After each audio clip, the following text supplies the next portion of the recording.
প্রথমে জানাই সবাইকে ঈদ মোবারক।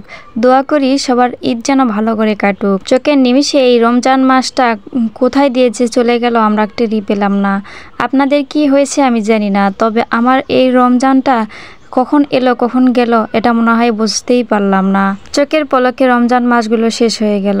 তারপরে আসলো খুশির ঈদ। খুশির ঈদ এখন বললে ভুল হবে। আমরা ছোটবেলায় যতটা ঈদ নিয়ে যত খুশি ছিলাম তার হয়তো অর্ধেকও পায় না। হয়তো বা আমাদের বাচ্চারা সে আনন্দর একটুও দেখেনি।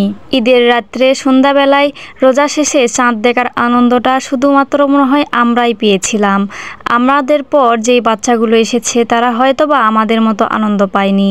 তারপরে এই চাঁদ দেখার পর আতশবাজি, ফটকা এগুলো ফুটানোর মজাই আলাদা ছিল, যদিও এগুলো ঠিক নয়। ঈদে দুইটা নয় তো একটাই বেশি কেনা হয়তো, সে একটা ঈদেরই একটা ড্রেসেরই অনেক মজা ছিল।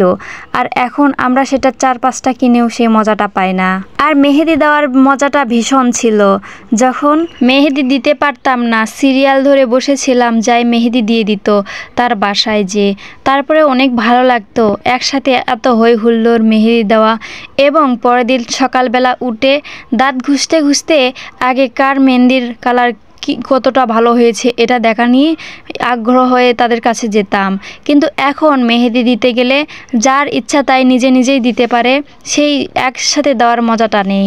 আর এর সাথে হলো কালার তো এখন সবগুলার কালার এক হয়ে গেছে। আগে যখন একজনের কালার ভালো হতো আরেকজনের কালার খারাপ হতো তখন মনটা খারাপ হয়তো ঠিকই, তারপরেও সেই দিনগুলো অনেক সুন্দর ছিল, যেটা হয়তো বা বলে বোঝাতে পারবো না। আর ঈদের সারাদিনটা অনেক ভালো কাটতো, ঘুরে ফিরে বন্ধুদের সাথে আড্ডা দিয়ে। আর এখনকার ঈদের দিনগুলো ফোনের ওপর চোখ রেখে সারা দিনটা কেটে যাবে। আমাদের বাচ্চা কাচ্চারা হয়তো বা সে আনন্দের এক কানিও পাবে না আর কখনো, কারণ এই ফোনটা এসে গেছে না, এই ফোনের ওপর তারা বন্দী হয়ে গেছে, এই ফোনের নেশায় তারা বন্দী হয়ে গেছে। বাইরের জগৎ, বাইরের আনন্দটা তারা আর অনুভব করতে পারবে না। হয়তো বা সেই সোনালি দিনগুলো আর কখনো আসবে না ফিরে। কিন্তু যতবার ঈদ আসে ততবার এই কথাগুলো মনে হয়ে অনেকটা দুঃখও লাগে যে আগে সত্যি কত দিনটা ভালো ছিল, এখন সেই ঈদের আনন্দগুলো আর পাওয়া যায় না। তারপরেও এখনকার বাচ্চারা যেটা আনন্দ করছে হয়তো তারপরের বাচ্চাগুলো এটাও পাবে না। যাই দিন ভালো আসে দিন খারাপ, এটাই হচ্ছে বাস্তব কথা।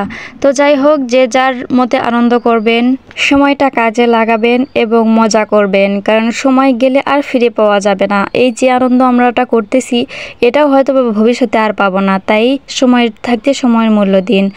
আর দোয়া রইল সবার জন্য, সবার দিনটা ভালো কাটুক। আমার জন্য অবশ্যই দোয়া করবেন, আর সবার ঈদ যেন ভালো কাটে এই দোয়াটা আমিও করি। আর আমার ফুল ভিডিওটা দেখার জন্য সবাইকে অসংখ্য ধন্যবাদ। এত মূল্যবান দিনে আমার ভিডিওটা দেখলেন তার জন্য অনেক ধন্যবাদ।